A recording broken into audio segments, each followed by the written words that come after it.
This evening, I received a call that 3 of my officers were shot. My heart sank. I'm thinking about their families, I'm thinking about their fellow officers, and I'm thinking about their community.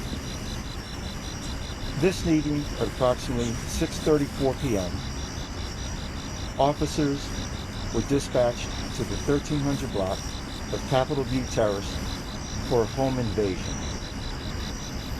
Within minutes, they arrived on the scene, and within seconds, they came under gunfire. They were ambushed. 3 of those officers were shot, all sustaining various degrees of injuries. And fortunately, we were able to apprehend 2 individuals. The officers that were on the scene proceeded to provide self-care. Their training kicked in, and because of the self-care that they provided to each other, they're able to be transported here to the Prince George's Hospital Center, where they are receiving excellent care. This evening, we have received an outpouring of support from the community. And I want to take a moment to thank the community for the support, because it really means a lot. These officers are your officers. These officers are coming to work to protect, defend the residents of Prince George's County. And this evening, these heroes did just that. At this point, what I'd like to do is turn it over to Madam County Executive Angela Alsobrooks.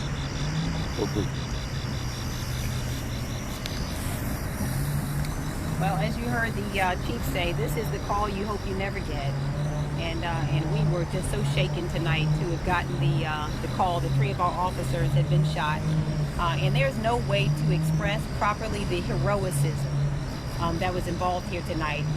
This case is obviously under investigation, but I can tell you that all 3 of these officers are nothing short of heroes.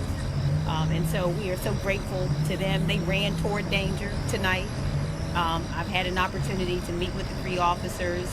They are, for the most part, very young officers. And I have to tell you, this has been a transformational evening meeting with these officers. One in particular who I met with tonight, and I can tell you that he lay there, he's waiting to go into surgery. And his concern was not for himself, but he was so shaken. And he said, I just hope this doesn't hold me back. I love this community, and I want to continue in this job. So tonight his concern wasn't for himself and the injury that he suffered, but he said, I could tell that the lady, that there was the person who called really needed us. And I was just trying to get to her tonight. His son turned 1 year old yesterday, and again, he was shaken to his core, not concerned about himself, but said, I really love this department and I want to continue this work.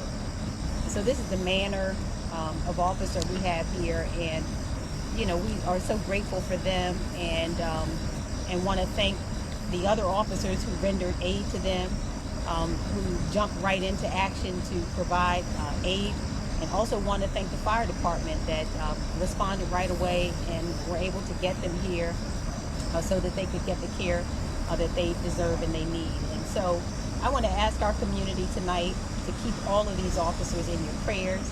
I want to ask you please to keep their families in your prayers as well, and keep this entire department in your prayers. This was a very frightening, this has been a really frightening evening for us, but they are heroes, and we want to thank all of you for the support that you give them, and just want to thank them for the job they do every single day.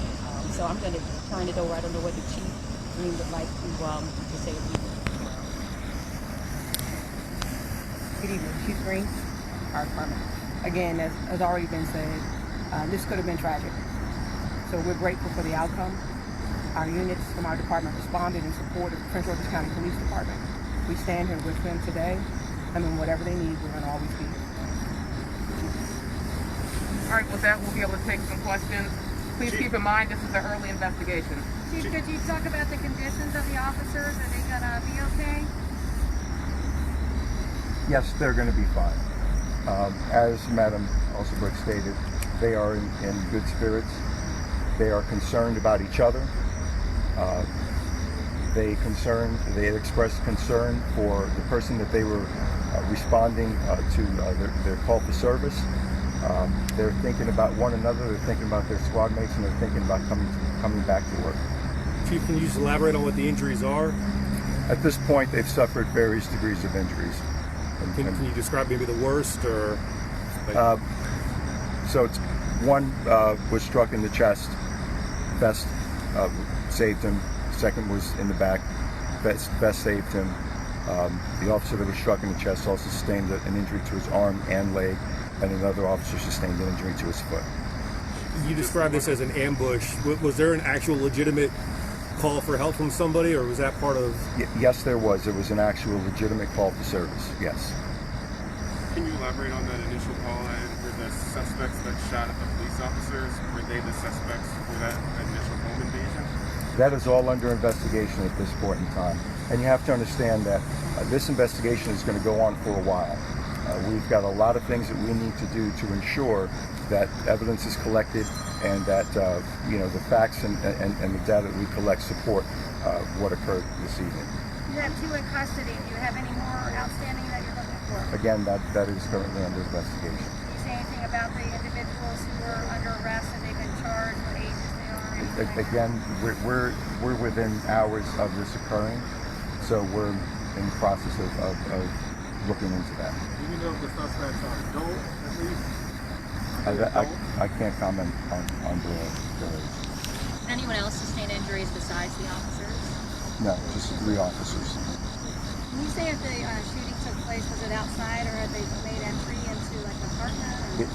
It was outside. Again, within seconds of arriving, they came under fire. Were they out of their cars at least? We're investigating that as well. Chief, is it just the one officer that needs surgery, or can you elaborate on that?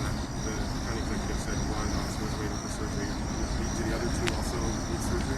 I believe it's 1 at this point.